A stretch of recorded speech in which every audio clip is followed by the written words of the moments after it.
myself Dr. Sunita Pandey, Associate Professor in Economics, SK Government Girls College, Sikar. आज की video में हम elasticity के अंतर्गत relationship between E, AR and MR के बारे में पढ़ने जा रहे हैं। First of all, what is the meaning of E? E for elasticity. जैसा कि पिछले वीडियोस में आप लोग पढ़ चुके हैं, मांग की लोच का मतलब ये होता है कि जब हम कीमत और मांग के बीच में आनुपातिक संबंध का अध्ययन करते हैं तो वह मांग की लोच कहलाती है। इसके बाद AR मीन्स एवरेज रेवेन्यू यानी औसत आगम। औसत आगम किसे कहते हैं? जब हम जो कुल आगम है, कुल आगम का अभिप्राय ये होता है कि वस्तु की जितनी भी इकाइयां बेची गई है उन समस्त इकाइयों को बेचने से जो आय प्राप्त होती है वह कुल आगम कहलाती है। और उसमें जब हम इकाइयों की संख्या या वस्तु की इकाइयों का जब हम भाग दे देते हैं तो जो भागफल प्राप्त होता है वह औसत आगम यानी AR कहलाता है। AR को हम 3 नामों से पुकार सकते हैं। AR औसत आगम को बताता है। AR equal to D for demand, अर्थात किसी भी बाजार में AR वक्र उस बाजार के मांग वक्र के बारे में भी बताता है और साथ ही साथ AR जो है वह प्राइस के बारे में भी बताता है। So AR equal to AR equal to D means demand and AR equal to price. एक साथ एक वक्र तीन चीजों के बारे में बताता है। इसके पश्चात आता है MR यानी मार्जिनल रेवेन्यू। मार्जिनल रेवेन्यू यानी सीमांत आगम। सीमांत आगम का अभिप्राय होता है कि जब वस्तु की अंतिम इकाई को बेचा जाता है तो अंतिम इकाई को बेचने से जो आय प्राप्त होती है वह सीमांत आय कहलाती है। आज के वीडियो में हम इन तीनों के बीच में रिलेशनशिप का अध्ययन करेंगे।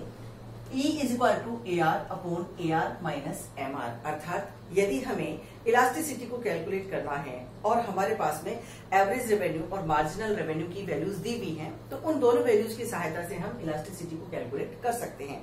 या हम कहें कि इन तीनों वैल्यूज में से किसी भी 2 वैल्यूज के दिए हुए होने पर तीसरी वैल्यू को हम आसानी से कैलकुलेट कर सकते हैं। अब देखिएगा कि हम इसे सबसे पहले रेखा गणितीय विधि के द्वारा कैलकुलेट कर रहे हैं। रेखा गणितीय विधि में यहाँ आपके सामने एक रेखा चित्र बना हुआ है। इस रेखा चित्र में NM-AR वक्र है और NS-MR वक्र को प्रदर्शित कर रहा है। यहाँ पर आप देखेंगे कि AR वक्र लीनियर है, रैखिक है। जब AR वक्र रैखिक और ऊपर से नीचे की ओर गिरता हुआ होता है तो MR वक्र इससे ठीक आधी दूरी पर स्थित होता है। इस AR वक्र के पर्टिकुलर E बिंदु पर हमें मांग की लोच को ज्ञात करना है। इस E बिंदु पर एक उपभोक्ता OA मात्रा X वस्तु की परचेज करता है, खरीदता है। इस OA मात्रा को लेने पर यदि हम MR को लेकर के चलते हैं तो MR वक्र पर कुल आय जो है वह O, A, C, F और N के बराबर प्राप्त होती है। ध्यान दीजिएगा कि MR वक्र को लेने पर जो कुल आगम है वह O, A, C, F, N के बराबर प्राप्त होता है। यदि यहाँ हम MR के बजाय AR वक्र को लें तो AR वक्र को लेने पर कुल आगम जो है वह O, A, E, B के बराबर प्राप्त होता है। इसमें जो O, A, C, F, B ये कॉमन स्पेस है। यदि इस कॉमन स्पेस को, इस कॉमन स्थान को यदि हम अलग कर दें तो इसे अलग करने पर हमारे सामने जो स्थिति आती है वह है त्रिभुज BFN इज इक्वल टू त्रिभुज FEFC, अर्थात यहाँ पर जो त्रिभुज आपके सामने दिखाई दे रहे हैं BFN और EFC यानी ये वाला ट्राइंगल और ये वाला ट्राइंगल, इन दोनों को यदि लिया जाए तो ये दोनों ट्राइंगल एक दूसरे के बिल्कुल समान हैं। अर्थात जो F एंगल है BFN में वही EFC में F एंगल, यानी यहाँ जो F का कोण का मान है वही मान इधर भी F के कोण का मान वही है, यानी सम्मुख कोण है ये दोनों और इन दोनों की जो डिग्री है वो बिल्कुल सेम है। इसी तरह से एंगल जो FBN है is equal to angle FEC, अर्थात कोण B कोण का जो मान है वही E कोण का मान है, यानी दोनों के दोनों समकोण है। B कोण बराबर कोण E।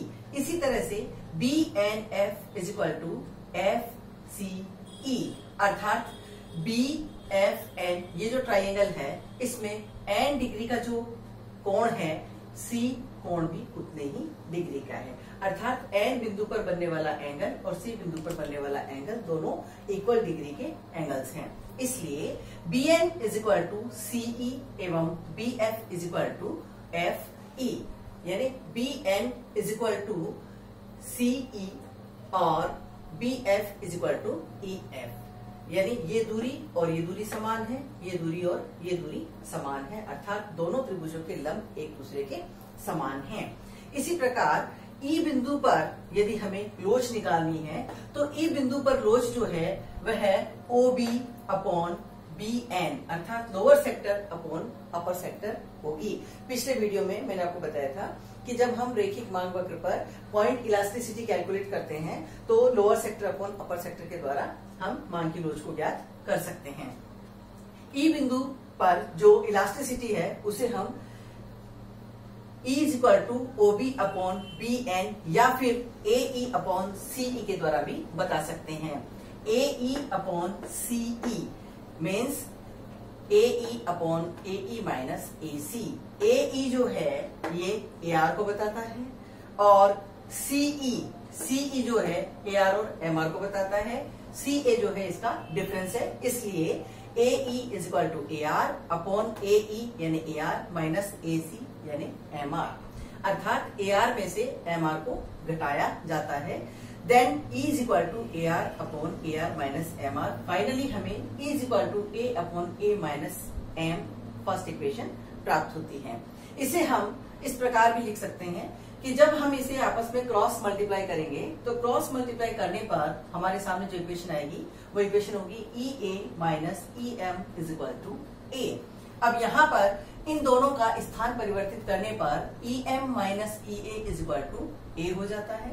यदि हम m को बाहर निकालते हैं, क्योंकि m is equal to E A minus A और ये e यहां चला जाता है, इज इक्वल टू इस a को यदि कॉमन ले लिया जाए बाहर तो a को कॉमन लेने पर अंदर e माइनस वन अपॉन ई यानी a बाहर आ जाएगा और e minus one upon E bracket में रहेगा, बराबर इसे हम इस प्रकार से भी लिख सकते हैं कि a ब्रैकेट 1 माइनस 1 अपॉन ई। इस तरह ये इक्वेशन नंबर 2 हमें प्राप्त हो जाती है।